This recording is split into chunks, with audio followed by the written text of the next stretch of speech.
Baik. Assalamualaikum warahmatullahi wabarakatuh. Sebelumnya terima Hmm. kasih Bapak Ibu sekalian sebagai seluruh partisipan dan juga speaker kami yang sudah tergabung di webinar kami hari ini, yaitu webinar Export Readiness yang bertema dengan simulasi dan evaluasi kesiapan ekspor produk Anda. Sebelumnya kami ingin mengucapkan terima kasih banyak untuk semua Bapak Ibu yang sudah bergabung sebagai peserta di webinar siang ini. Dan tak lupa juga kami ingin mengucapkan terima kasih kepada speaker kami, yaitu ada Bapak Taufik dari selaku Senior Manager Logistik dari PT AXI ataupun Export Hub.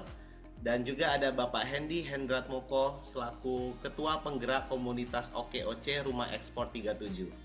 Selamat siang Bapak, apa kabar Pak? Alhamdulillah, baik. Alhamdulillah, Alhamdulillah. Pak Mas. Begitu juga untuk Bapak Ibu yang sudah tergabung di webinar siang ini, terima kasih. Dan juga partner-partner kami yang sudah join, kami lihat ada beberapa partner kami dan juga ada host kami dari negeriku.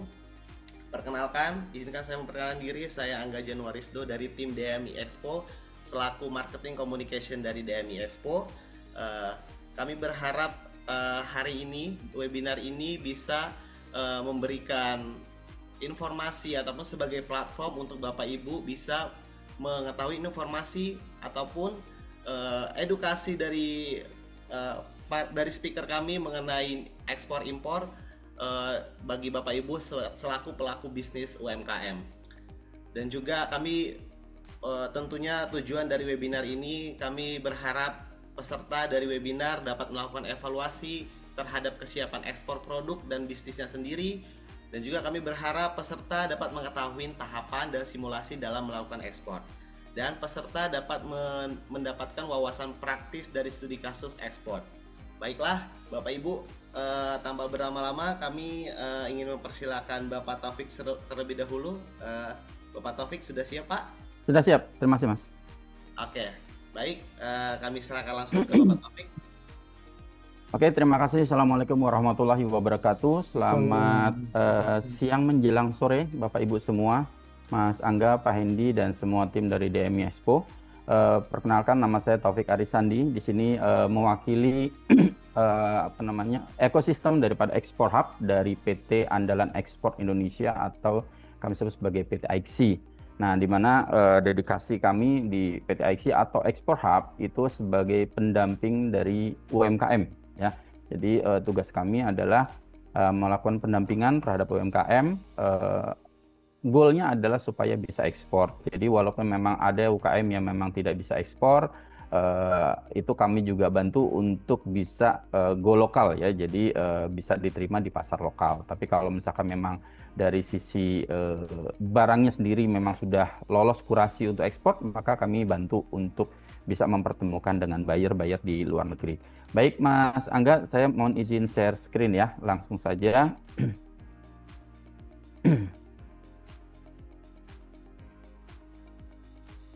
Oke, Bapak Ibu semua, sesuai dengan rundown yang diberikan oleh panitia pada saya, kali ini saya akan memberikan singkat saja untuk materi karena hanya diberikan waktu 30 menit ya, Mas Angga ya. Jadi dengan judul menilai kesiapan ekspor, yaitu tool, checklist, dan simulasi. Jadi ini sebenarnya panduan singkat juga bagi UMKM yang mau untuk melangkah ke pasar global atau ekspor. Jadi bisa mengevaluasi sebenarnya usaha di UMKM ini sudah siap atau belum dari tingkat kesiapannya untuk bisa ekspor. Oke, saya mungkin memberikan materi ini singkat saja, tapi tidak menghilangkan inti daripada materinya. Jadi perkenalkan, nama saya tadi Taufik ya. Jadi saya sudah 24 tahun praktisioner di bidang logistik, ekspor, dan impor. Jadi saat ini saya dedikasi di logistik sebagai instruktur, sebagai asesor, maupun sebagai dosen di beberapa universitas. Nah, langsung saja kepada materi nih, Mas Angga, Pak Hendy, dan Bapak Ibu semuanya. Jadi kalau kita bicara terkait dengan kesiapan daripada UKM untuk bisa ekspor ini sudah sejauh mana, dan apakah ada indikasi dan poin-poin komponennya bahwa saya disebut sebagai sudah siap untuk ekspor. Ada beberapa komponen yang Bapak Ibu harus ketahui terkait dengan kesiapan Bapak Ibu pelaku UKM untuk bisa disebut siap untuk ekspor. Yang pertama kali adalah dari sisi SDM-nya terlebih dahulu. Jadi titik poin yang saya tekankan di sini adalah dari pengalaman saya dalam melakukan pembinaan dan pendampingan terhadap UKM, SDM memberikan kontribusi yang terbesar ya di dalam keberhasilan UKM untuk bisa ekspor. Nah, kenapa saya bilang SDM? Karena kuncinya adalah sebenarnya di SDM. Terkait dengan hal yang lainnya, itu bisa mendukung jika SDM-nya memang sudah mumpuni. Nah, terkait dengan SDM ini, maka Bapak Ibu harus tekankan lagi bahwa Bapak Ibu harus mensegregasi atau memisah-misahkan mana tim yang memang siap untuk produksi, ya, memang memahami proses produksi, mana yang proses marketing dan mana yang proses untuk yang lainnya seperti untuk proses ekspor. Nah, saya membaginya maaf. Saya membaginya terhadap dua hal, ya. Pertama adalah bagi UKM yang memang bergerak di bidang bergerak di produsen, ya, berarti ada proses produksi di situ dari bahan baku sampai dengan barang jadi.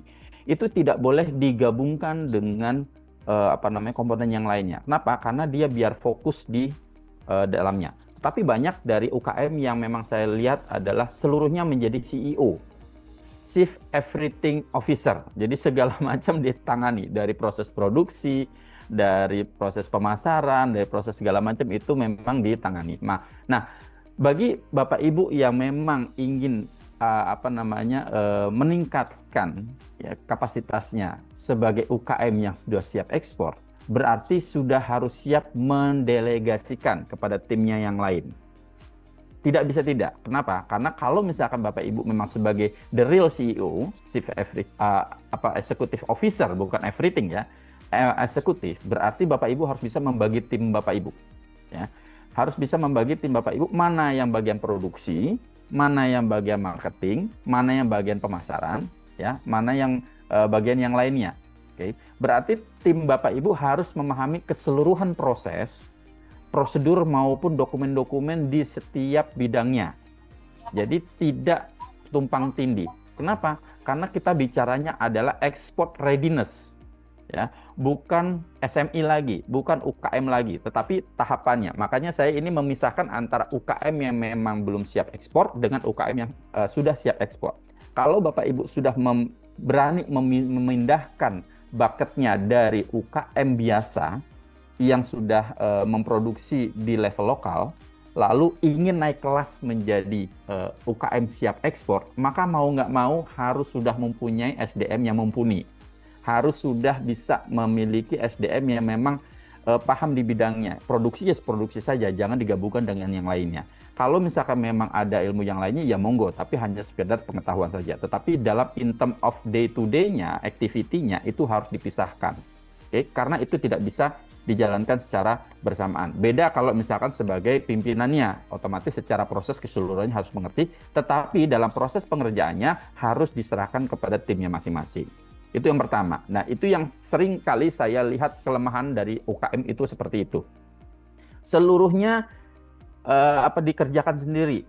Tetapi bicara ke saya adalah saya sudah siap ekspor. Begitu saya lakukan kurasi sederhana saja, dari sisi SDM-nya sebenarnya sudah nggak mumpuni untuk dia bisa untuk melakukan ekspor sebenarnya. Kenapa? Karena semuanya dilakukan sendiri. Itu yang pertama. Yang kedua adalah, Bapak Ibu kalau sudah mau ekspor, maka silakan tingkatkan legalitas Bapak Ibu menjadi perusahaan berbadan hukum, bukan lagi perusahaan pribadi. Kenapa? Kalau ekspor saat ini ketentuannya adalah tidak bisa menggunakan legalitas pribadi. Walaupun Pak biasanya bisa kok Pak. Oke. Kalaupun bisa, Bapak Ibu akan dihadapkan oleh limitasi berapa yang bisa Bapak kirim.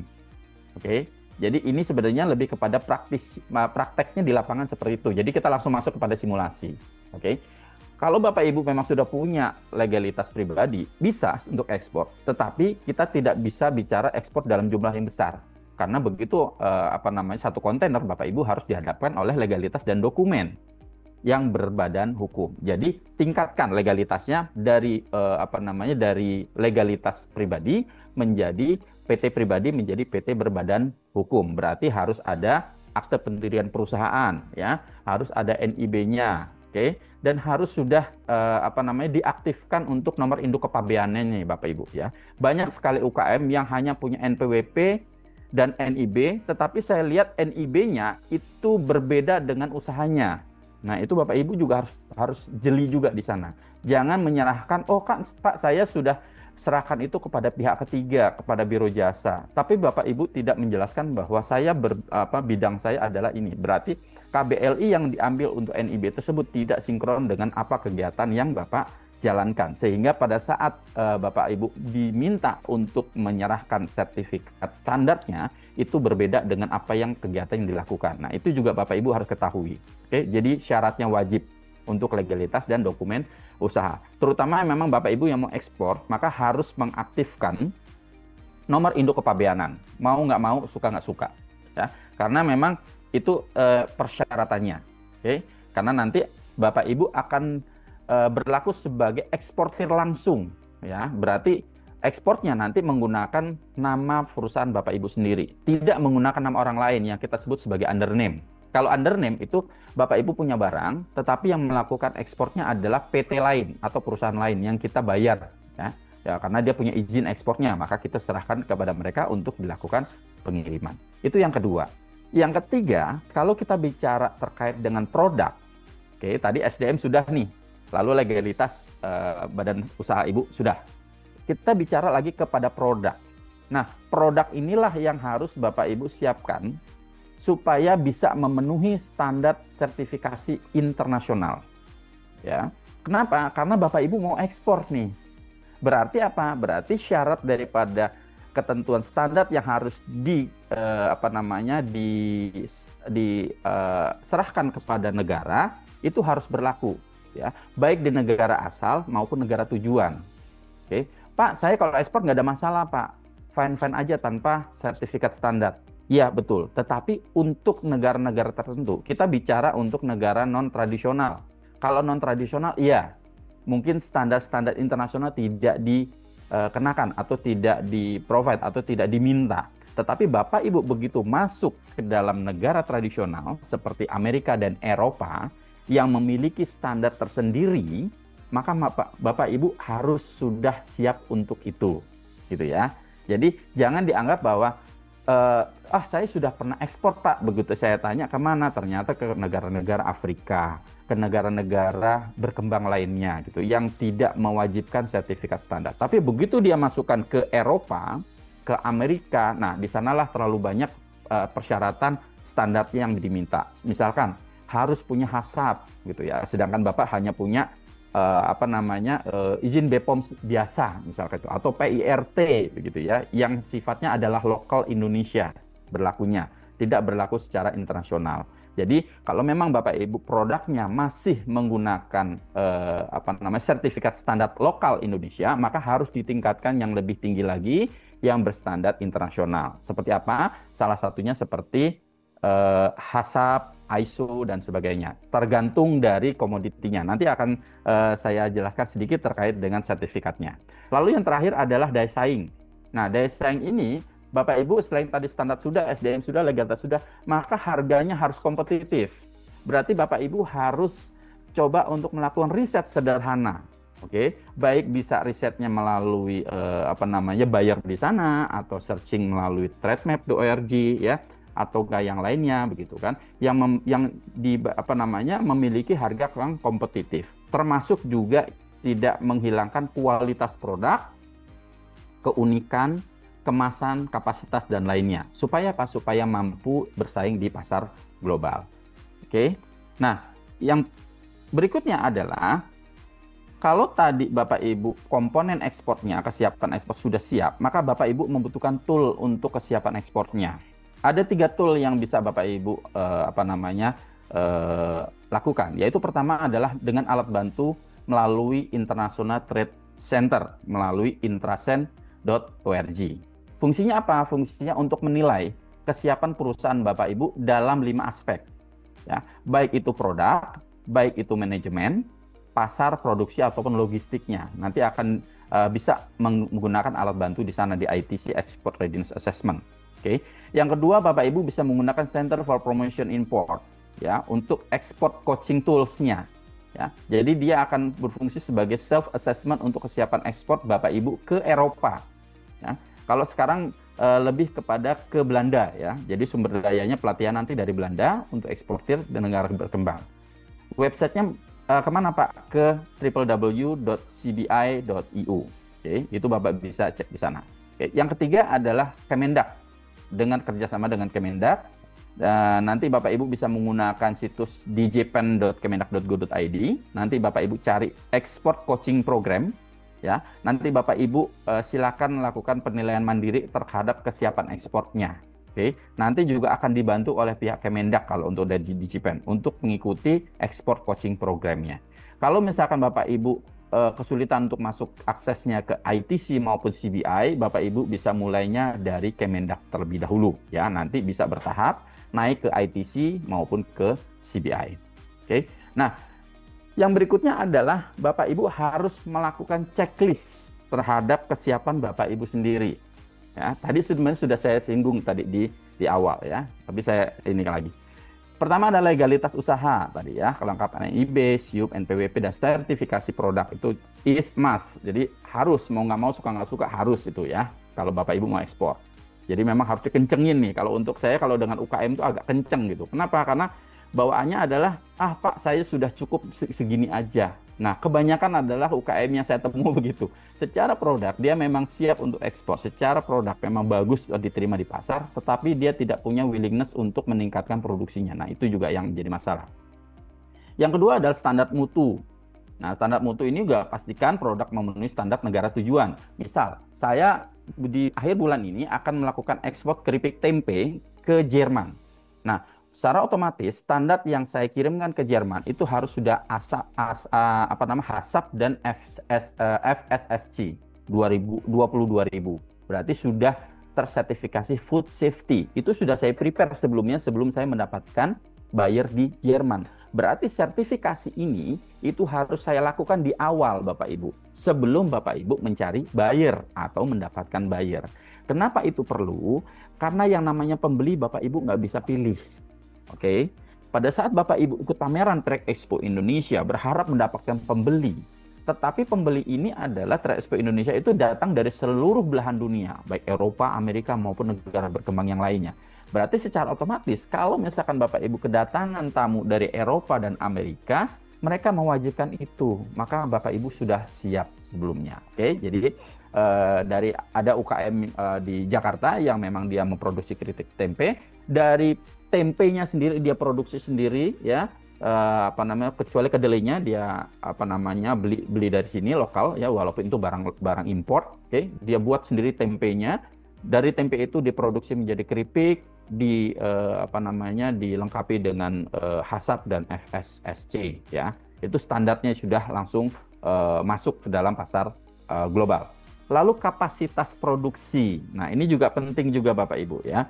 Bapak Ibu kalau mau niat untuk ekspor, berarti harus bisa mengukur kemampuan dari UKM-nya. Karena kalau kita buka keran ekspor, maka kita sudah tidak bicara lagi terkait dengan kapasitas. Ya, kita ngomongnya adalah sudah 1 kontainer, 2 kontainer. Nah itu juga harus Bapak Ibu siapkan. Harga kompetitif. Lalu riset pasar. Oke, ini saya agak cepatkan saja ya, karena waktunya sedikit sekali. Nah, rekomendasi untuk Bapak Ibu terkait dengan sertifikat UKM ya, saya sarankan adalah tahap awalnya Bapak Ibu dalam memulai ekspor sebaiknya fokus untuk mendapatkan HACCP dulu untuk yang Bapak Ibu UKM-nya adalah pangan ya. Jadi sebagai fondasi keamanan pangan kalau memang pangan, karena ada produk-produk yang lainnya ya, ada furniture segala macam. Oke. Tahap pengembangannya kalau untuk Bapak Ibu bermain di pangan, tambahkan lagi ISO 22000 FFSC BRCGS sesuai pasar tujuan. Oke. Lalu terakhir adalah bisa dilakukan penambahan sertifikasi halal atau halal di muka juga bisa juga. Oke. Seperti itu. Oke. Masih ada waktu ya Mas ya? Ya, studi kasus untuk penyesuaian produk adalah yang saya tekankan kembali dari sisi label. Dari sisi kemasan ini juga Bapak Ibu sangat berpengaruh terhadap kemampuan Ibu untuk ke luar negeri. Misalkan untuk Eropa dia lebih senang kemasannya ada berupa kotak. Dia tidak mau berupa pouch. Ya, jadi beberapa klien-klien Jerman saya itu dia lebih prefer kemasannya adalah kemasan kotak. Dia tidak mau kemasan pouch. Jadi walaupun di sini di Indonesia di kemasan pouch, dia minta rubah menjadi kemasan kotak. Dan itu juga harus disesuaikan, terutama dari label. Otomatis Bapak Ibu harus ubah bahasanya sesuai dengan negara tujuan. Informasi gizi juga, barcode-nya segala macam itu juga harus sesuai dengan negara tujuan. Sertifikasi global, saya ulangi kembali, dapatkan halal, EU organik, ataupun semua sertifikasi global yang memang disyaratkan di negara tujuan. Nah, saya ada sedikit panduan terkait dengan sertifikasi ekspor berdasarkan kategori produk ya. Jadi ini saya cepat saja. Oke. Pertama adalah jewelry. Jadi Bapak Ibu yang bermain di jewelry atau perhiasan, ada 3 sertifikasi yang harus Bapak siapkan. Pertama adalah Responsible Jewelry Council atau RJC. Oke. Ini menjamin standar etika dan keberlanjutan dalam industri perhiasan. Lalu yang kedua adalah ada Fair Trade Gold. Ya, fair trade itu ada macam-macam, ada fair trade yang biasa atau fair trade gold. Nah, kalau fair trade gold ini hanya untuk jewelry, ya, sertifikasi bahwa emas diproduksi itu adil dan ramah lingkungan. Oke, itu standarnya ada di fair trade sendiri. Yang ketiga adalah Kimberley Process Certification Scheme, ya. Nah, ini saya juga kurang paham juga terkait dengan ini karena saya belum pernah bermain di sini, ya. Jadi dia mencegah peredaran blood diamond. Oke, itu untuk jewelry standar Eropa, ya. Lalu untuk Bapak Ibu yang bermain di fashion atau tekstil, ya, ada 4 sertifikasi yang harus siapkan. Yang pertama adalah Global Organic Textile Standard atau GOTS, ya, GOTS, ya, untuk standar tekstil organik. Kalau misalkan tekstilnya memang dari organik, tapi kalau misalkan tidak, ya tidak bisa untuk mendapatkan GOTS, ya, karena GOTS hanya tekstil yang sifatnya organik. Lalu yang kedua adalah OEKO Tex, ya, itu menjamin produk tekstil bebas dari zat kimia berbahaya. Ya, oke. Nah, ini kalau ini bisa untuk keduanya, ya, organik maupun non organik. Maka Bapak Ibu harus siapkan OEKO Tex standar 100. Oke. Yang ketiga adalah Fairwear Foundation. Oke. Kalau misalkan memang memastikan produk pakaiannya secara etis. Nah, saya juga kurang paham juga terkait dengan fairwear ini, tapi memang di Eropa memang mewajibkan seperti itu. Lalu yang terakhir adalah ISO 14001 terkait dengan manajemen lingkungan, tapi sifatnya adalah internasional. Dan keseluruhan standar tadi itu adalah sifatnya internasional, ya, sehingga yang harus disiapkan dari Indonesia. Oke, jadi pada saat Bapak Ibu ekspor itu sudah siap untuk untuk masuk ke negara Eropa. Lalu untuk food beverage, nah ini ada 5 macam, ya, tapi tidak semuanya pun nggak ada masalah. Yang pertama adalah HACCP. Untuk sistem manajemen keamanan pangan, ini diakui global Bapak Ibu, ya. Jadi kalau Bapak Ibu sudah ada HACCP, sebenarnya sudah aman tanpa perlu ISO, tanpa perlu FSSC, ya. Ya, tapi halal biasanya harus. Oke, halal harus. Jadi 2, halal dan HACCP. Tapi kalau mau ditingkatkan lagi nggak ada masalah. Bapak Ibu bisa mulai di ISO 22000 atau langsung ke FSSC 22000 terkait dengan keamanan pangan global. Oke. Dengan 2 ini, HACCP dan FSSC, itu Bapak Ibu bisa masuk ke negara Eropa dengan baik. Oke. Ditambah lagi dengan halal. Tapi halal di sini ada halal untuk Indonesia, belum halal untuk di negara Eropanya. Tetap dari mereka tetap akan minta label halal kalau memang mereka mewajibkan. Tapi kalau misalkan cukup halal dari Indonesia, maka nggak perlu lagi importir Bapak Ibu untuk meregistrasi halalnya. Dan yang terakhir adalah kosher. Nah, ini khusus untuk Yahudi, ya, sebenarnya sertifikasi makanan sesuai hukum Yahudi. Kalau misalkan memang diminta, kalau untuk kosher itu sebenarnya bisa. Sebenarnya antar halal dan kosher itu bisa dijalankan secara bersamaan karena standarnya hampir sama antara halal dan kosher. Itu untuk food beverage. Lalu kita masuk lagi ke HACCP. Nah, kalau HACCP ini lebih kepada identifikasi bahaya. Dia fokusnya pengendalian titik kritis. Oke. Lalu ISO, dia juga pengakuan global, ya, FSSC, ya, ini langsung saja. Nah, untuk retail BRCGS, ya, jadi ada nanti untuk retail. Kalau misalkan memang Bapak Ibu yang mengekspor snack-snack, ya, yang langsung siap edar di supermarket atau di retail, itu harus ada BRCGS, ya, atau British Retail Consortium Global Standard. Ini untuk negara Eropa, untuk negara di Inggris, ya, negara di Inggris. Lalu IFS, ya, untuk fokus pada sistem keamanan pangan juga lebih kepada audit pabrik, sertifikasi halal. Nah, Ada lagi sertifikasi untuk herbal dan nature ingredient. Ya. Nah, ini ada macam-macam. Ada EU atau USDA, jadi sertifikat organik kalau memang Bapak Ibu menggunakan pangan organik. Ya. Lalu GACP, Good Agriculture and Collection Practice, untuk tanaman obat, untuk herbal. Itu harus ada GACP dan GMP. Ya. Karena ada proses produksi di situ. Kalau ada proses produksi berarti harus ada GMP. Untuk proses produksinya harus higienis dan terkontrol. Biasa GMP ini equal dengan HACCP, ya. Prosesnya hampir sama dengan HACCP. Nah, untuk Bapak Ibu yang bermain di dekorasi atau furniture, ada 4 sertifikasi di tingkat Eropa. Yang pertama adalah SVLK, ya, Sistem Verifikasi Legalitas Kayu. Itu untuk ekspornya Bapak Ibu harus ada SVLK, ya. Jadi untuk SVLK itu untuk ekspor, bukan untuk negara importir. Jadi dibutuhkannya di sini. Ya, pada saat Bapak Ibu mengajukan PEB, mengajukan ekspor, itu maka akan diminta SVLK. Begitu ada SVLK, maka diberikan persetujuan untuk ekspor. Nah, nanti begitu sampai di negara tujuan, dia akan membutuhkan 3 sertifikasi. Ya, ada FSC, ada BSCI, ataupun REACH. Ya, jadi manapun yang memang diminta, tapi at least salah satunya harus sudah Bapak Ibu siapkan untuk ke negara Eropa, khusus untuk dekorasi dan furniture. Nah, Bapak Ibu yang main di aksesoris sekarang, ya, aksesoris seperti dompet, segala macam, anting, maka tetap ada juga sertifikasinya untuk aksesoris Bapak Ibu. Ya, contohnya adalah fair trade, ya. Lalu ada lagi vegan kalau memang produk tadi bebas dari bahan hewani, ya. Untuk vegan sama PETA approve. Nah, itu berarti barang tadi itu terbebas dari produk-produk yang berbahan hewani. Itu vegan sama PETA approve. Lalu yang terakhir ada ISO 9001, ya, itu sistem manajemen mutu yang sifatnya adalah internasional. Oke. Nah, ini adalah tabel tadi sebagai kesimpulan daripada yang tadi saya jelaskan, ya. Jadi ada jewelry, ada fashion, ada F&B, ada herbal, furniture, dan dekorasi atau aksesoris. Nah, sekarang kembali lagi kepada Bapak Ibu, siapnya di mana, dan maka Bapak Ibu mau nggak mau harus sudah siapkan segala sesuatunya sebelum Bapak Ibu ekspor. Oke, demikian dari saya. Assalamualaikum warahmatullahi wabarakatuh. Saya serahkan waktunya kepada Mas Angga. Silakan.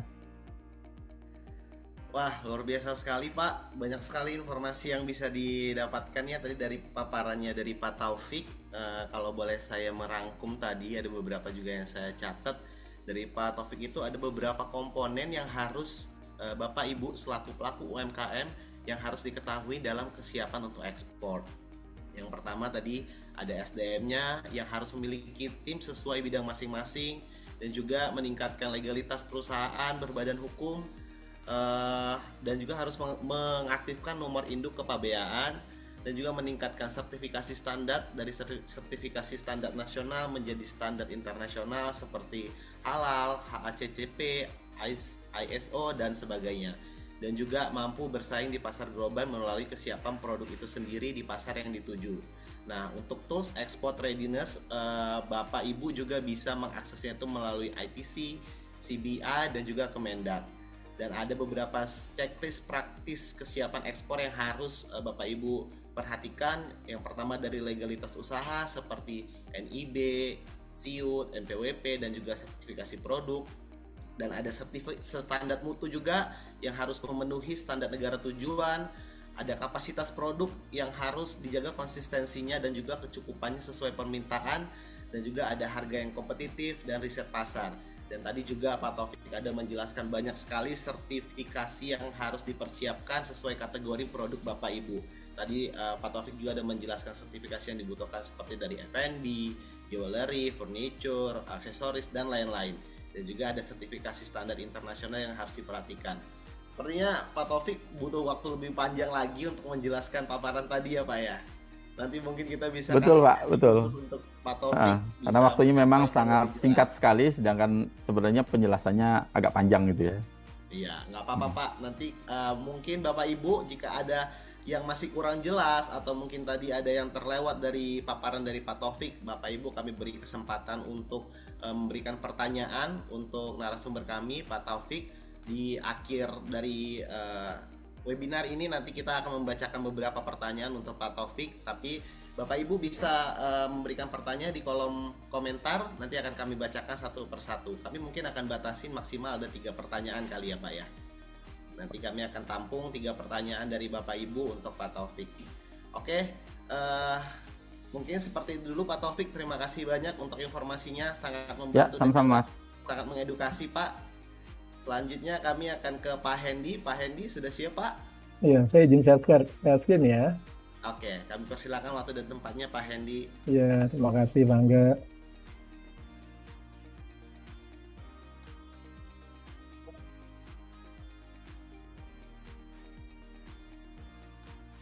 Ya, udah muncul ya? Sudah Pak? Ya, baik, terima kasih. Assalamualaikum warahmatullahi wabarakatuh. Terima kasih Pak Angga, Pak Taufik, tadi materinya luar biasa, itu advance-nya. Kalau saya nih justru yang masih levelnya beginner nih, pemula, ya kan? Terus juga Mbak Ruli yang kemarin kontak saya, jujur saja saya baru dikontak kemarin nih, jadi cukup dadakan. Tapi nggak apa-apa, saya coba ini berapa menit saya Pak? Kurang lebih 30 menit Pak. Oh, oke, saya coba lebih cepat ya. Nah, ini saya dan teman-teman tahun 2020 ya, Februari 2020 kita membuat pelatihan pertama kali dengan tagline ekspor itu mudah. Jadi ini ada background-nya nih Pak Taufik. Jadi nanti dari binaan kami ini kalau mau lanjut harus larinya ke Pak Taufik nih. Ya, harus Gitu ke ya Pak Pak ya. Taufik. Iya, kalau kita nih benar-benar cari yang simpel saja. Ya. Jadi waktu itu ada 3 lembaga yang membuat pelatihan ini. Pertama Yayasan saya, Yayasan Rumah Insan 37, atau kita sebut Rumah Ekspor 37. Kebetulan yayasan kami ini juga sebagai salah satu penggerak OVOC, gitu. Tapi khusus di ekspor. Kemudian kami didukung 2 perusahaan freight forwarder. Satu FPS Indonesia, itu bergerak di freight forwarder, dan satu lagi Respit Asia, bergerak di air cargo, ya, kurir services. Nah, kita waktu itu 14 Februari itu belum COVID itu, tapi sudah ada bau-baunya, ya. Kita ngadakan pelatihan pertama kali offline. Pesertanya kalau nggak salah sekitar 40, kita sediakan ya konsumsi lah ya, ala kadarnya. Kenapa? Karena kan kita ngundang orang. Dan free pelatihannya. Nggak seberapa lama habis itu kita lockdown. Waktu itu terus terang aja kita bertiga ini sempat waktu baru aja mulai sudah langsung lockdown gitu ya. Tapi alhamdulillah ini kita mentalnya nggak mau nyerah nih. Karena kita ingat nanti ada slide saya apa yang dikatakan oleh bukan Albert Einstein, Thomas Alva Edison. Ya, jadi nggak ada kata lain untuk sukses kecuali kerja keras. Itu kata Thomas, bukan kata saya ya. Dan sudah terbukti kan, perusahaannya GE sudah berumur sampai 133 tahun ya kan. Nah, kemudian kita waktu itu gimana ya? Ini tetap harus jalan karena kita sudah terlanjur tancap bendera istilahnya. Akhirnya ya itu ada berkahnya COVID itu, ada temuan baru yang namanya Zoom itu. Ya. Nah, akhirnya kita ngadakan pelatihannya dengan Zoom, dan pesertanya tidak hanya Jabodetabek, malah se-Indonesia. Dan biayanya sangat murah, kita bisa melakukan makan minum di tempatnya masing-masing. Jadi saat ini yang tergabung di kita mungkin sudah ada 200 anggota dari seluruh Indonesia, UMKM ya. Hanya memang setelah kita cek, kategorinya kan kalau paling bawah tuh kalau di peraturan pemerintah itu ada mikro, kecil, menengah, ya kan. Nah ini ultra mikro kebanyakan. Jadi omsetnya kalau mikro itu kan 300 juta ya tahun ya. Ini jauh di bawah itu. Kebanyakan kita lihat kategorinya seperti itu. Jadi memang mereka butuh untuk survive dulu. Intinya seperti itu.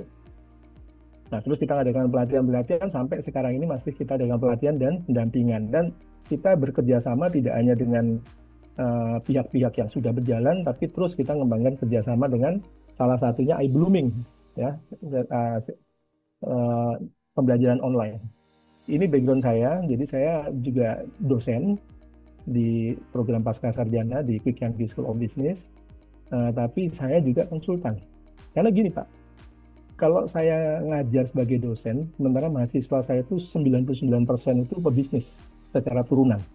Ya. kemudian saya sebagai konsultan, sementara kalau saya sendiri nggak pernah sebagai praktisi, kayaknya orang nggak akan pernah dengar.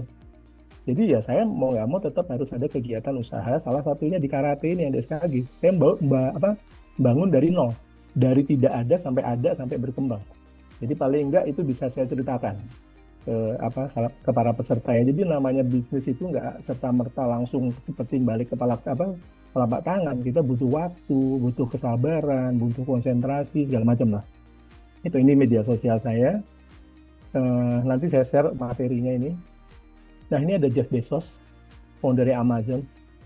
Ini kita bicara tentang brand personality. Kalau manusia, brandnya kan merek ya. Kalau produk, ya merek itu sendiri. Nah, si Jeff Bezos tuh bilang begini, your brand is what people say about you when you are not in the room. Jadi, apa yang dikatakan orang pada saat kita bertemu, sama saat kita sudah tidak ada di depan orang tersebut punya pandangan yang sama terhadap kita. Ya, contoh nih, Mas Angga, kira-kira apa yang Mas Angga harapkan terhadap orang lain, terhadap diri Mas Angga? Orang lain kepinginnya berpandangan seperti apa? Mas Angga itu orangnya seperti apa? Kepinginnya? Pastinya pengen ada brand dikenal sebagai brandingan yang baik. Oh, orang yang baik. Nah, sekarang kalau Mas Angga kepingin orang lain itu menganggap diri Mas Angga baik, berarti Mas Angga harus mewujudkan itu. Karena kalau enggak, Mas, yang bahaya orang lain yang nge-branding kita. Bahaya itu. Ya kan? Orang lain yang nge-branding kita, padahal kita kepingin orang lain melihat kita baik, tapi karena kita tidak mampu melakukan branding, akhirnya orang lain lah malah yang membranding kita. Wah, Mas Angga tuh orangnya begini, begitu, segala macam. Nah, ini yang paling bahaya. Kemudian nih Kevin Lynn Keller, dia juga ahli ini ya, ahli SDM nih, Keller ya. Brand personality is a key element in building brand equity. Jadi kalau kita kepingin produk kita bagus, ya nggak ada cara lain, kita harus buat yang namanya brand personality, ya branding itu. Ya. Kenapa butuh branding? Kenapa kita butuh brand yang kuat? Brand itu kan identitas untuk membedakan antara satu produk dengan produk yang lain.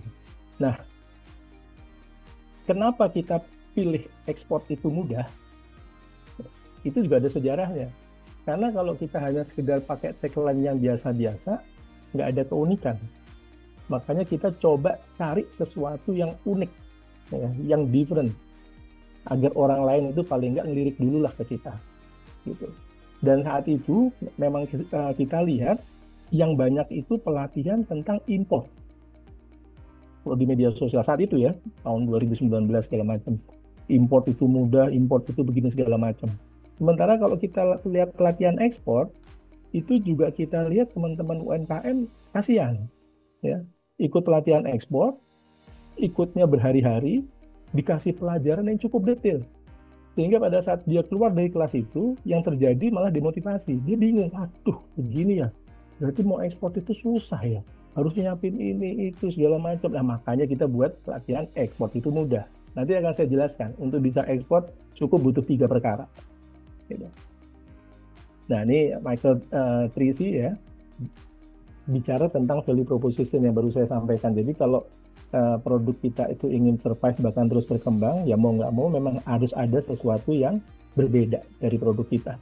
Entah harganya, entah efisiensinya, ya, entah inovasinya, macam-macam. Pokoknya harus ada sesuatu yang berbeda aja. Nah, kalau kita nggak ada sesuatu yang berbeda, ya nggak ada alasan orang lain milih kita kan. Nah, ini hal-hal prinsip yang kita ajarkan ke teman-teman supaya pada saat teman-teman itu kepingin mengembangkan bisnis termasuk ekspor, tolong cari value proposition lah. Sesuatu yang membuat kalian itu berbeda dibandingkan yang lain. Banyak hal di dunia ini begitu beragam Allah ciptakan, jadi untuk nyari perbedaan itu sesuatu yang mudah. Asalkan kita mau serius. Nah, ini Phil Kotler nih. Ya, bapaknya pemasaran. Ya. Jadi intinya gini, kalau kita kepingin menang, kita harus jelas dulu siapa target pasar kita. Tadi Pak Taufik bagus banget kan, kalau ada pasar konvensional, ada pasar non konvensional. Bahkan tadi sudah sangat spesifik, kita saat ini coba ingin masuk pasar Eropa, khususnya Belanda. Itu sangat spesifik. Kalau kita sudah tahu pasarnya, kita tuh akan enak, kata si Peter Drucker. Produk kita ini mau digimanain nih, gitu.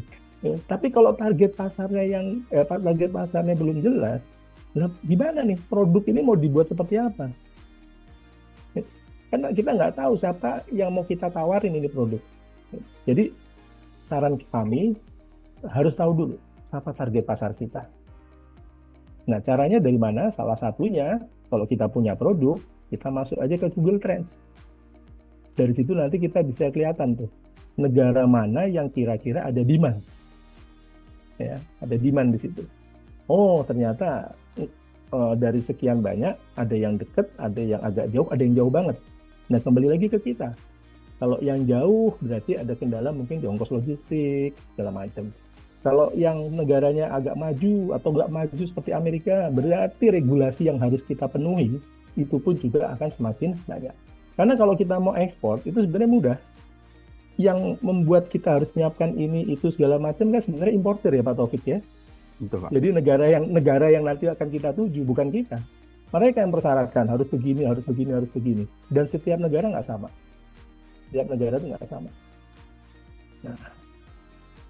Nah, terus satu lagi, kalau kita sudah tahu target pasarnya, kita tahu value proposition atau diferensiasi dari produk kita, yang nggak kalah penting, sekarang bagaimana cara kita mengkomunikasikan value proposition ini, sesuatu yang berbeda ini ke target pasar.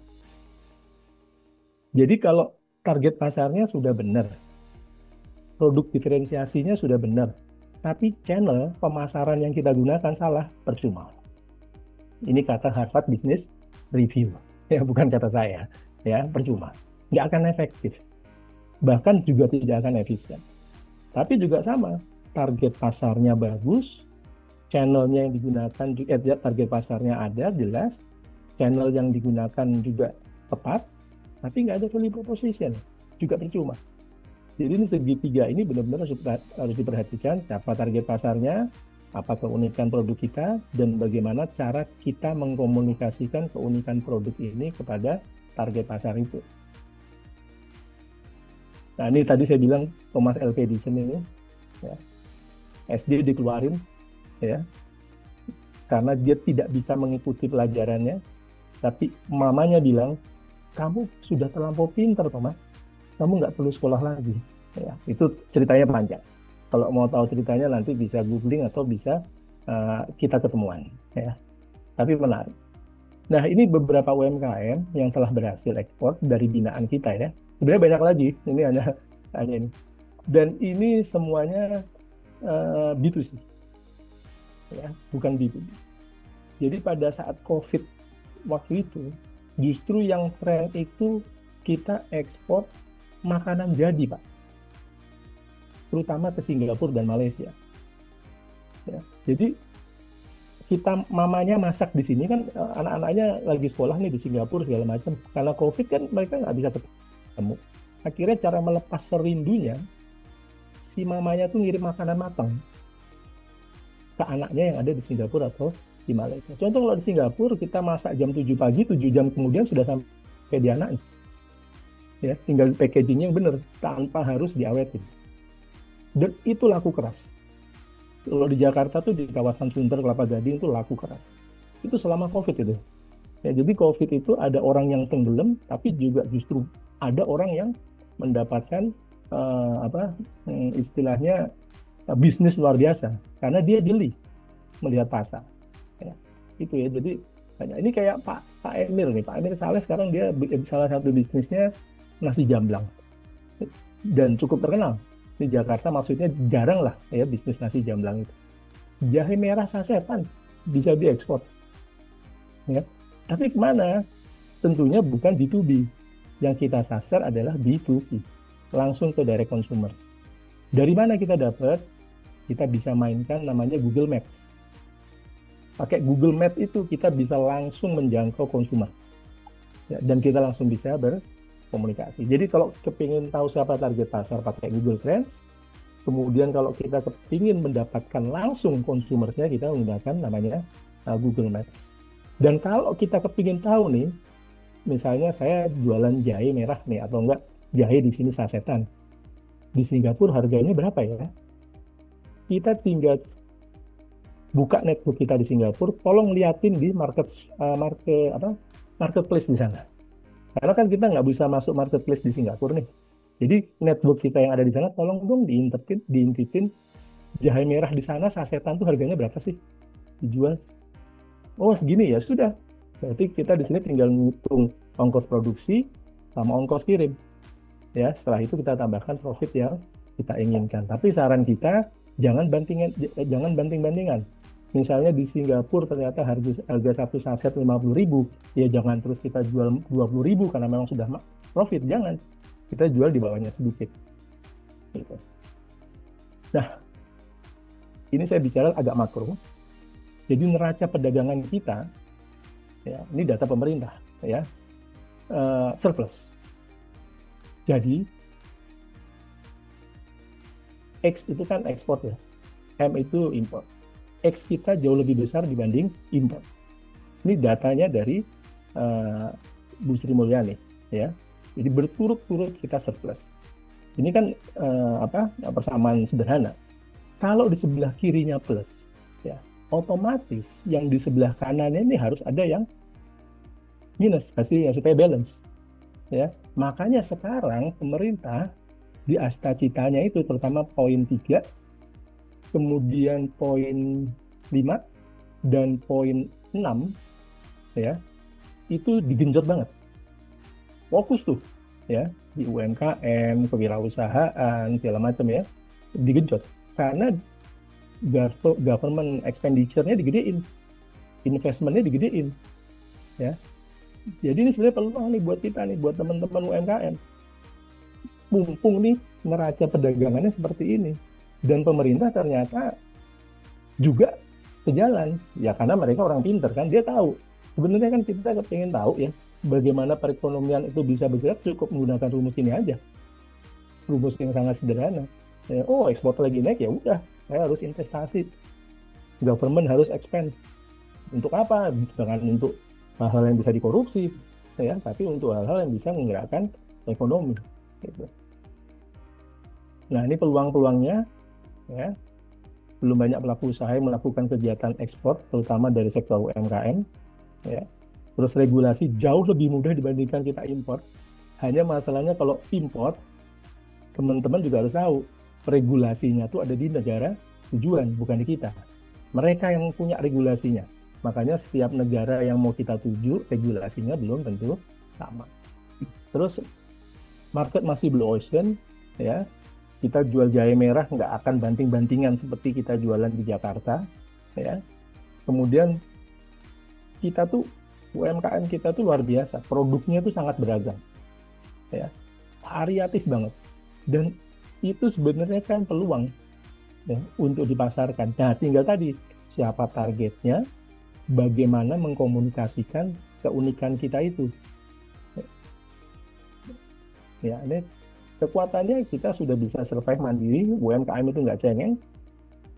Saya ada beberapa kali riset dengan teman-teman UMKM, mereka itu sangat luar biasa, ya, kreatifnya luar biasa, bahan baku limpah kita di sekitar kita, nggak perlu nyari jauh-jauh, ya. Terus tadi ada di Astacita juga sekarang UMKM lagi digenjot. Nah ukuran UMKM yang relatif kecil, jadi mereka lebih fleksibel kan. Untuk merubah produknya, untuk merubah bisnisnya itu jauh lebih mudah dibandingkan perusahaan-perusahaan besar. Nah, tapi tantangannya kadang informasinya masih sangat minim ya. Akses pasar dan permodalan. Tapi kalau sebagai pebisnis, modal itu adalah urusan ke-1000. Ya. Modal uang ya. Modal uang itu urusan ke-1000. Ya, bangun bisnis itu bukan modal nol, modalnya minus malah. Pinjemin sama teman saya, sama sahabat saya. Modalnya satu, network sama reputasi. Udah itu aja. Networknya banyak, tapi reputasi kita sebagai pribadi nggak bagus, orang juga nggak akan minjemin modal. Atau enggak gitu sebaliknya. Kita orangnya baik, tapi nggak punya teman. Dia sama aja bohong. Jadi bangun network, jaga reputasi. Reputasi itu kaitannya sama brand kan. Nah, mindset di sebagian UMKM bahwa ekspor itu sulit. Makanya kita buat baiklah, ekspor itu mudah. tergantung siapa target pasarnya. Ya, kalau target pasarnya B2B, ya memang regulasinya pasti jauh lebih complicated. Ya. Nah, tidak hanya proses pendampingan setelah peserta pendampingan, tapi juga harus ada follow up lainnya. Tidak tersedianya coach profesional yang kadang siap mendampingi, atau enggak coachnya ada tapi waktunya yang nggak ada. Nah, ini dia. Ini yang kita tawarkan ke teman-teman UMKM. Jadi mohon maaf nih Pak Taufik, karena tadi yang saya sampaikan di awal, targetnya kita berbeda nih. Ya. Targetnya Pak Taufik kan memang yang sudah advance. Ya. Kalau kita nih bener-bener yang penting, kamu coba tembus pasar. Gimana caranya? Jalan dulu. Kayak kita belajar naik sepeda, apa kita baca teori, yang penting jalan dulu. Jalan dulu, nanti dari situ kita tahu. Tapi jalan pun juga butuh perencanaan. Makanya harus kita dampingi. Jadi kalau Pak nggak kepingin ekspor, Pak, cukup punya produk, Pak. Produknya bisa produk sendiri, bisa produknya orang lain sebagai reseller. Contohnya Pak Emir tadi itu bukan produknya dia, Pak. Dia nggak buat itu jahe sasetan. Itu produk orang lain. Jadi dia hanya as a reseller. Terus di produk itu jangan lupa harga, Pak. Ada produk, ada harga. Kalau nggak ada harganya berarti kita sama aja sedang bukan berbisnis, tapi kita sedang memberikan bantuan, sedekah, ya kan? Gitu. Dan yang ketiga ada pembelinya, ya ada pembelinya. Nah pembelinya tadi salah satunya kita sudah coba spill, targetnya cari di Google Trend, untuk direct consumersnya coba kita cari di Google Map. Dan kita juga harus rajin untuk melakukan business matching. Nah, business matching yang kita lakukan salah satunya kita panggil calon buyer untuk langsung mengkurasi calon-calon dari UMKM kita. Biasanya 10 UMKM kita kasih kesempatan maksimum hanya 3 menit untuk presentasi. Memang kita pressure di situ dan dia harus membuat presentasi yang menarik. Ya, semenarik mungkin. Kenapa? Kita harus berasumsi bahwa calon buyer itu nggak punya waktu banyak. Makanya kita benar-benar harus efektif dan efisien. Jadi cukup 3 ini insya Allah bisa ekspor. Dan sudah terbukti. Ya. Nah, masalah ini gimana? Izin-izin segala macam. Nah, tadi saya bilang kita ada 3 institusi. Izin-izin segala macam itu serahkan aja ke kami, nanti kami yang urus semua. Yang penting produknya ada harganya, ada pembeli, kita yang antar semua sampai beres. Mau lewat udara bisa, mau lewat laut bisa. Tergantung kan, ada plus minusnya. Nah ini kiat suksesnya, saya nggak perlu ini. Nah ini yang paling penting, yang kita ajarkan juga ke teman-teman di yang kita dampingi, Incoterms. Jangan dibuat sulit, ya, tapi dilihat aja istilahnya terminologi yang paling sering digunakan. Ya, misalnya X-Work, FOB, CRF, CNF, segala macam. Karena di sini, contoh kalau kita ekspor, ternyata terms-nya hanya FOB, Pak. Free on board. Sebenarnya kita rugi tuh eksportir. Ya, karena kita hanya dapat untung dari sisi produk. Sementara freight-nya kita nggak dapat. Insurance-nya kita nggak dapat. Ya, bahkan delivery at destination itu kita juga nggak dapat tuh. Makanya kita coba arahkan supaya teman-teman itu terms-nya jangan FOB. Apalagi export, tambah lagi kita nggak dapat apa-apa.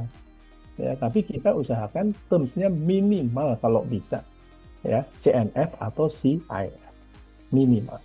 Jadi kita bisa dapat profit dari harga produk, bisa dapat profit dari freight-nya, kita juga bisa dapat profit dari insurance-nya kalau kita pakai yang ya, itu saja Pak dari saya Pak. Nanti mungkin kita bisa lebih banyak diskusinya. Terima kasih. Assalamualaikum warahmatullahi wabarakatuh. Waalaikumsalam warahmatullahi wabarakatuh. Plus dengan dari itu ya Pak ya, fluktuasi currency-nya juga Pak ya Hendy ya. Betul sekali Pak. Betul sekali. Oke Pak. Baik, terima kasih Pak Hendy. Tadi juga informasinya cukup padat dan jelas dari Pak Hendy. Tadi saya ada beberapa mention yang memang tadi Pak Hendy sempat sampaikan. Yang di awal tuh bagaimana Bapak Ibu selaku pelaku bisnis UMKM untuk melakukan ekspor harus menjaga brandingan yang memiliki value dan juga yang harus memiliki keunikan atau berbeda gitu, dan juga harus mengetahui target pasar dan juga harus memiliki channel ataupun network di negara tujuan. Tadi kurang lebih banyak itu Pak Hendy lebih menekankan bahwa ekspor itu mudah gitu ya Pak ya.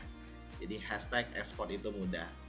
Bapak Ibu, kita sudah ada di sesi tanya jawab sekarang. Jika ada Bapak Ibu yang ingin bertanya kepada narasumber kami, Pak Taufik ataupun Pak Hendy, silakan di typing saja di kolom chat. Nanti akan kami bantu bacakan dan akan dijawab langsung oleh narasumber kami.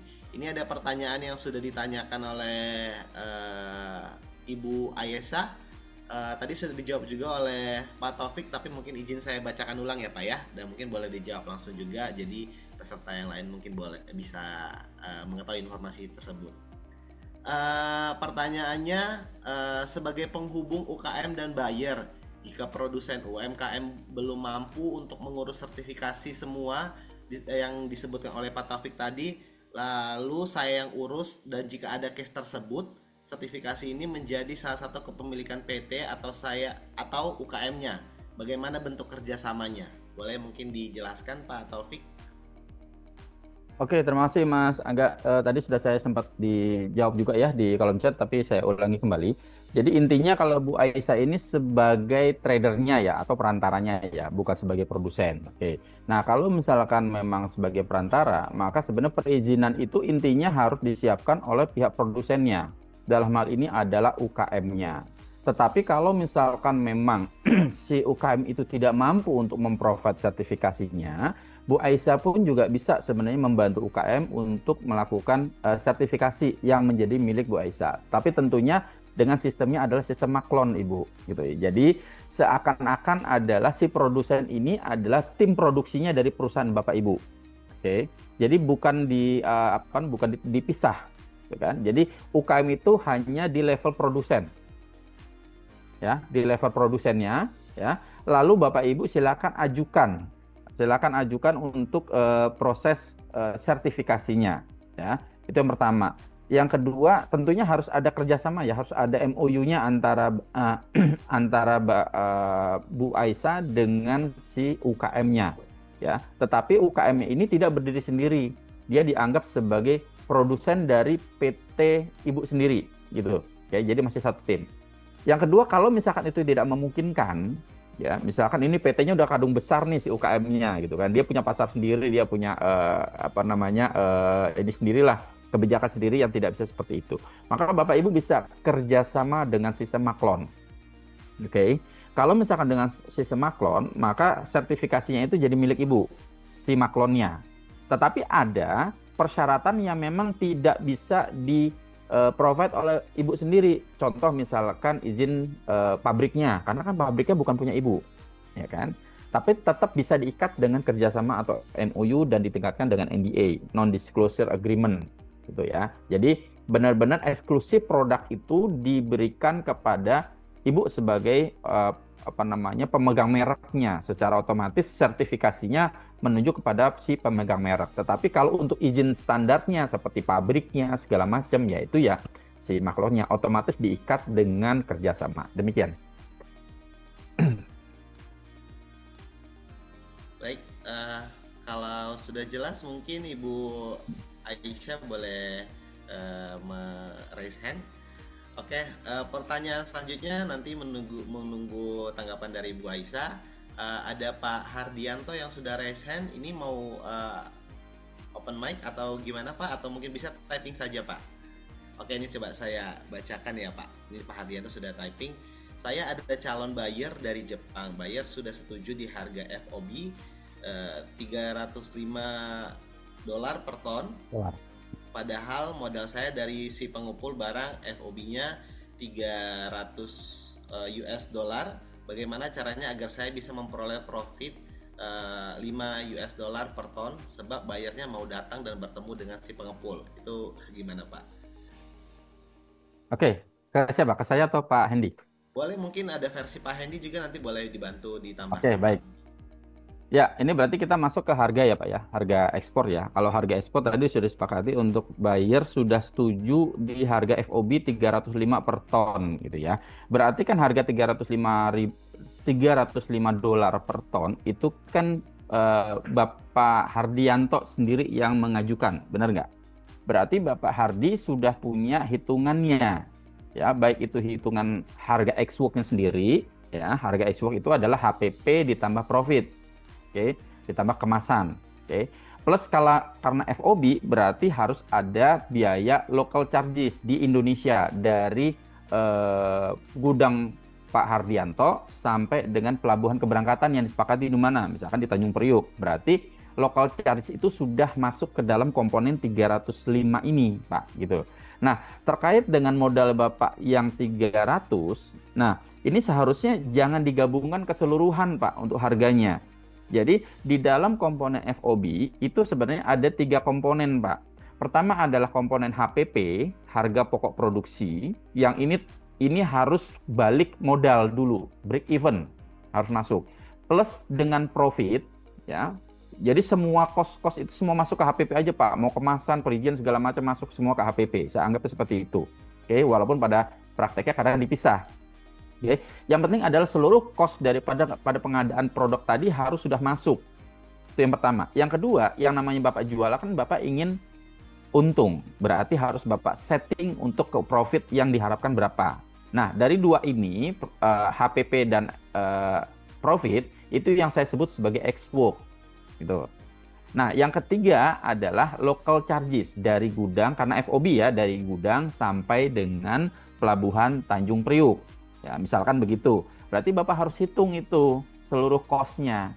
Begitu dapat cost-nya, terserah mau Bapak naikkan atau cost to cost aja.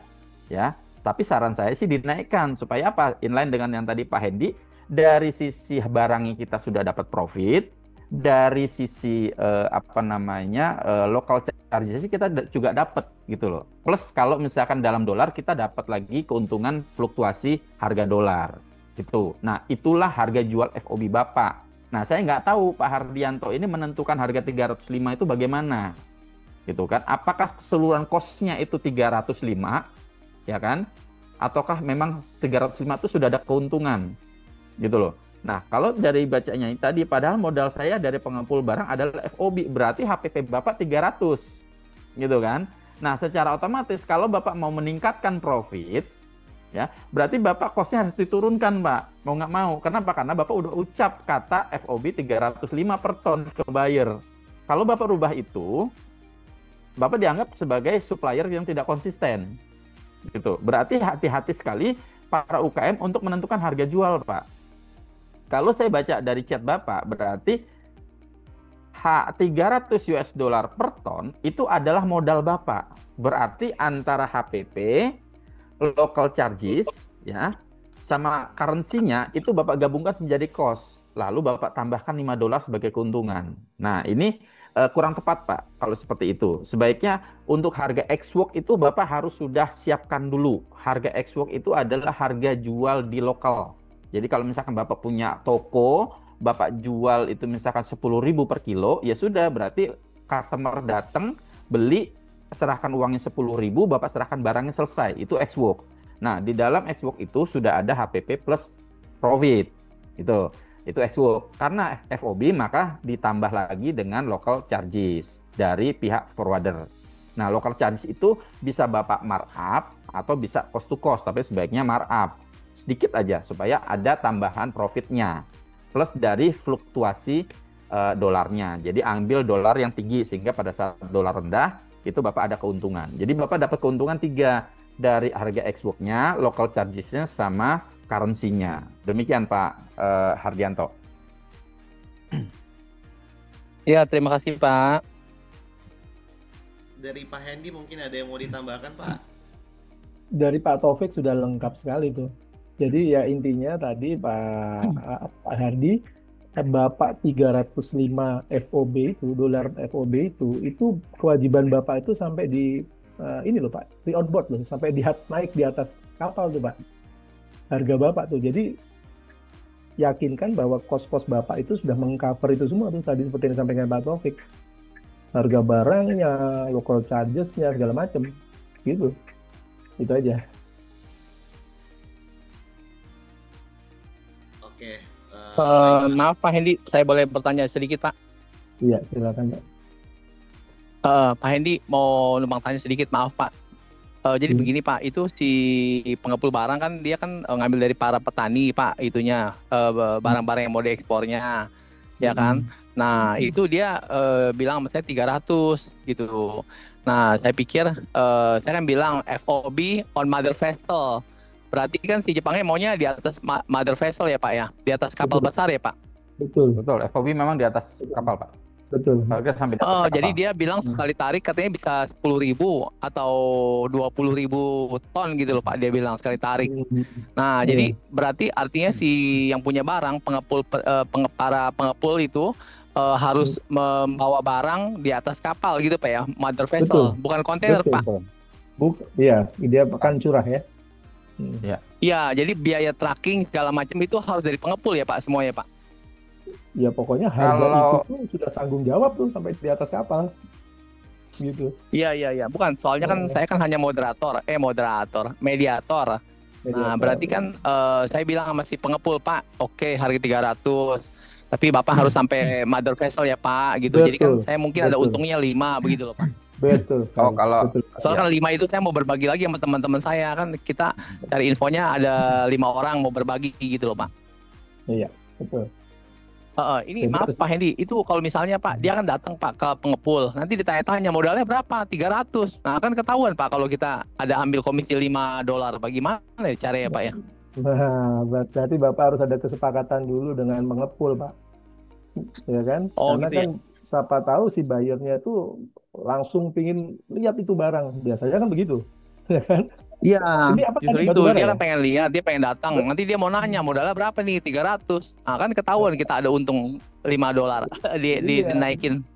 iya, jadi harus ada MOU dulu, Pak, Bapak sama para pengepul itu. Nanti kalau buyer datang, buyer tanya harus ini ya, gini ya, gitu. Harus bicaranya jangan segitu, oh, gitu kan? 305 loh, Pak. Bapak bilang karena saya dealnya 305, gitu kan? Gitu. Oh gitu Pak ya. Terus Pak, Iya. selanjutnya dia udah tahu dong Pak tempatnya. Jangan-jangan kita cuma satu kali shipment doang pengiriman. Nah, Yang itu kedua resikonya. si buyer Jepang bisa langsung dong Pak motong. Iya, itu komoditinya apa tadi, Pak? Itu loh Pak apa tuh cangkang kelapa sawit. Oh, cangkang lepas sawit. Ya, ya itu. Sekarang kan bayar-bayar juga pinter ya. Dulu diawali dengan bayar furniture sama rotan tuh. Dia cukup naruh buying agent di sini. Anggaplah saya buying agent, saya yang belanja, saya yang cari source-nya, terus dia tahu beres aja. Tapi lama-lama namanya pebisnis, dia kan kepingin neken cost. Akhirnya dia datang sendiri ke sini. Dia datang sendiri, cari sendiri tuh, ya. Dan ini saya alamin.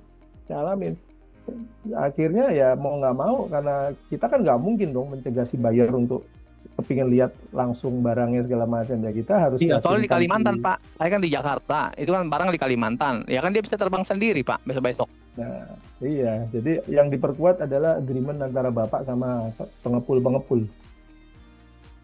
Oh, kalau Iya. saya bawa notaris, Pak, bisa ya, Pak? Notaris yang bicara sama pengepul gitu loh, Pak. Nah, ini saya Ikat bicara kontrak pengalaman 1 pribadi tahun. ya, Pak. Kontrak Ya. 1 tahun boleh ya, Pak? Oh, Bagus ya, Pak? boleh, Aman nggak, Pak? boleh. Nah, gini, saya bicara kondisi nyata, ya, di bisnis. Ya. Jangankan pakai notaris, Pak, ya, Iya, Pak. pakai apa namanya agunan, gitu, pakai apa itu ya, pakai apa namanya, Jaminan, ya istilah apa, jaminan, kolateral. kolateral, orang pun masih bisa meleset. Itulah manusia, ya, itulah manusia. Hmm. Nah, itu kenyataannya seperti itu. Dan akhirnya kalau sudah bermasalah, itu kan nanti kasusnya kasus perdata. Ya kan, udah diusut-usut nanti ngurus biaya ngusutnya jauh lebih gede. Ya kan? Jadi kalau Iya, poin iya. saya, Pak, intimasi, Pak. Jadi kedekatan Bapak dengan pengumpul itu benar-benar harus dijaga. Bapak benar-benar harus yakin, Bapak harus yakin bahwa mereka itu bisa dipercaya. Dan bangun kepercayaan itu kan nggak gampang. Bapak berarti harus telepon lah, harus datang lah, harus beginilah. Jadi kedekatan, Pak. Gitu. Jadi Begitu tertulis ya. saja, Pak, zaman sekarang nih, Pak, tertulis saja nggak cukup. Kita habis ngalamin kan si Trump bilang ini tiba-tiba dia pending sampai 90 hari. Sama Cina dia bilang 200 sekian persen, sekarang turun jadi sekian persen. Itu kenyataan realita hidup. Jadi Iya, memang soalnya mau kan nggak dia mau mau, beli barang yang lain-lain, Pak, gitu. Ada barang-barang hmm, lain itu, gitu loh, Pak, di hmm, dalam transaksi tersebut. Jadi saya pikir peluangnya lumayan. Satu buyer ini bisa beli mungkin 3 macam barang minimal gitu loh, Pak. iya, iya. Jaga Oke. kedekatan aja, Bapak. Hmm. Oh, jadi kalau dengan notaris, Pak, sulit juga Boleh ya, Pak? aja, Sama aja, Pak boleh, ya? boleh. Itu kan ikhtiar-ikhtiar kita kan boleh dengan macam cara. Hmm. Iya, iya, iya, iya, iya. Saya Jadi pikir kalau dengan Bapak notaris kan Ardianto, si si siapa? Si pengepulnya apa? Udah bisa keikat gitu loh, Pak. Sehingga nanti yang bicara notaris, Pak, yang buka harga. Bagus nggak tuh gitu? Ini terlalu detail. Saya kembalikan ke moderator dulu ya, karena kan Oh ya udah, waktunya oke. nih. Terima kasih ya, Pak. Iya, Terima iya. kasih, yuk. terima kasih Pak Ardianto, terima kasih Pak Hendy, terima kasih Yuk, juga Pak terima Taufik kasih. tadi sudah menambahin pertanyaan dari Pak Hardianto. Mungkin nanti untuk lebih detailnya kita bisa diskusi langsung ataupun ikut mungkin lembaga pelatihan-pelatihan dari Export Hub ataupun dari OKOC juga. Nanti bisa mendapatkan informasinya langsung dari narasumber kami. Tadi juga ada yang menanyakan Pak, kalau mau ada konsultasi tentang ekspor bisa ke kantor mana ya Pak? Gitu. Mungkin dari Bapak Ari mungkin nanti bisa langsung menghubungin Export Hub ataupun PT Ya. AXI atau juga bisa ke OKOC. Nanti kontaknya nanti bisa kami share. Kami juga ada menyertakan link grup WhatsApp yang Bapak Ibu bisa tergabung nanti di dalam grup WhatsApp itu. Nanti informasi dari paparan dari narasumber kami hari ini akan kami share di sana, dan juga nanti informasi-informasi selanjutnya Bapak Ibu bisa akses di grup WhatsApp tersebut. Kami sudah sertakan yang sudah dibantu oleh tim kami di kolom chat. Bapak Ibu bisa langsung mengklik tautannya, nanti Bapak Ibu langsung tergabung ke grup tersebut. Mungkin Bapak Ibu ada yang ingin bertanya lagi? Sejauh ini saya lihat pertanyaan sampai di situ Pak. Tadi ada juga yang menanyakan untuk kontak Bapak Ibu. Nah tadi ini dari Pak Taufik untuk terhubung langsung ke ekspornya bisa langsung masuk ke websitenya dari Export Hub, yaitu www.exporthub.id. Begitu ya Pak Taufik ya. Nanti mungkin juga Betul, Pak. bisa Nanti dibantu ada oleh, kolom chat di sana. ya nanti ada kolom chat dari website official websitenya Export Hub. Ya. Bapak Ibu bisa bertanya langsung di sana. Mungkin nanti Bapak Hendy boleh juga menyertakan kontak informasinya Pak. Itu ke IG saya aja nanti. Oke, kalau Ada untuk admin yang OKOC ini. ataupun paparan ataupun pertanyaan langsung kepada Pak Hendy bisa ke Instagramnya Pak Hendy langsung, yaitu di IG @hendratmokohendy. Benar ya Pak ya? Iya, iya. Oke, baik. Seperti itu aja. Mungkin pertanyaannya kami tutup sampai di sini. Sebelum kami menutup webinar hari ini, Bapak Ibu izinkan saya juga menyampaikan paparan dari kami DMI Expo. Mungkin sesingkat saja penjelasan DMI Expo. Jadi DMI Expo ini adalah Discovering the Magnificence of Indonesia, yang dimana DMI Expo ini ialah pameran untuk sektor dari trade, tourism, dan investment. Yang tahun ini kami tambahkan investment, yang akan diadakan nanti pamerannya di Hall 3 Jabbers, Utrecht, Belanda, di tanggal 30 Oktober sampai 2 November 2025 nanti. Nah, Bapak Ibu, ini adalah kesempatan Bapak Ibu untuk tergabung juga di DMI Expo. Seperti tadi paparan dari kedua narasumber kita, bahwa salah satu kesiapan yang harus disiapkan selain produknya juga kita harus memiliki networking ataupun channel di negara tujuannya. Untuk ini kami selaku DMI Expo, pameran yang ada di Belanda, kami juga menjembatani Bapak Ibu untuk bisa langsung ekspor, ketemu dengan customer ataupun buyers nanti di DMI Expo, yang dimana kami juga memiliki visi, yaitu untuk memperkenalkan potensi kreatif dan ekonomi Indonesia ke panggung dunia. Dan juga misi kami itu menciptakan platform kolaborasi yang mendorong pertumbuhan ekonomi nasional, menghubungkan pelaku usaha Indonesia dengan peluang Bentar, global, Ma. menghadirkan pengalaman event yang profesional dan berdampak tinggi. Dan juga kami memiliki program acara yang dimana targetnya itu ada B2B dan B2C. Program kami seperti exhibition ataupun pameran, business matching dan forum, talk show, cultural performance, kompetisi kreatif, fashion show, hingga kuliner otentik Indonesia.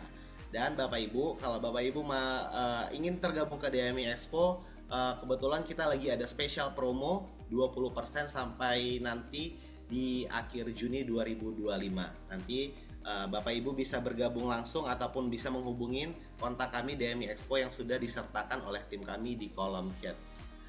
Mungkin sekian dari kami dari DMI Expo, dan sebelum kami menutup, kami juga ingin mengucapkan terima kasih banyak kepada narasumber kami, Bapak Taufik Arisandi dan juga Bapak Hendy Hendrat Mokos yang sudah menyampaikan paparan yang sangat menginformasi dan mengedukasi peserta webinar hari ini, pelaku-pelaku bisnis UMKM di Indonesia. Terima kasih sekali Bapak. Dan juga saya sendiri dari DMI Expo sebagai panitia mengucapkan terima kasih kepada seluruh peserta. Tadi kami melihat ada kurang lebih 50 peserta yang sudah tergabung di webinar hari ini. Terima kasih untuk partisipasinya. Semoga webinar hari ini bisa menginformasikan Bapak Ibu ataupun mengedukasi Bapak Ibu mengenai kesiapan Bapak Ibu untuk mengekspor produk Bapak Ibu ke panggung dunia ataupun ke pasar global. Sekian dari kami Bapak Ibu, terima kasih sekali lagi kami ucapkan. Wassalamualaikum warahmatullahi wabarakatuh. Terima kasih. Waalaikumsalam warahmatullahi wabarakatuh. Terima kasih Mas Angga. Terima kasih Pak Hendy. Terima kasih Mas Angga, Pak Taufik. Terima kasih. Sama-sama. Izin live. Terima kasih.